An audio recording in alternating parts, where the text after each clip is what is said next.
Bueno, buenos días a todos y antes de nada muchas gracias por venir, por acompañarnos un sábado por la mañana, un sábado de lluvia, que mucha gente ya está de vacaciones, por lo tanto agradecer a todos vosotros y en especial a María Dolores, que un día como hoy pues también tenga la deferencia de venir a nuestro ayuntamiento. A María Dolores, Ramón, nuestro presidente de la agrupación local de la ciudad de Lugo, y yo en nombre del Partido Popular de Lugo te damos la bienvenida a nuestra sede.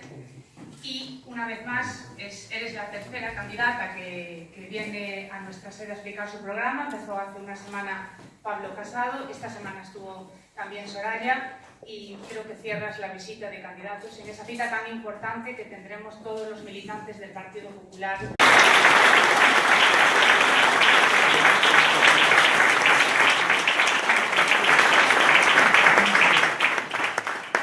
Muy buenos días a todos. Hemos entrado corriendo, luego nos podremos saludar con tranquilidad, pero como he llegado media hora tarde, porque ha habido mucha lluvia en el camino y está cayendo todo el agua del mundo en Galicia estos días, pues lo primero pediros disculpas y queríamos... Sí, así no hay incendios, es verdad, es la otra parte buena. O sea que ahí lo que echamos de menos en otros sitios de España, esta lluvia. Así que nunca llueve a gusto de todos, pero muchas gracias por estar aquí, como decía Elena, pues un sábado por la mañana. Yo os lo agradezco de corazón que tengáis un ratito para poderme escuchar.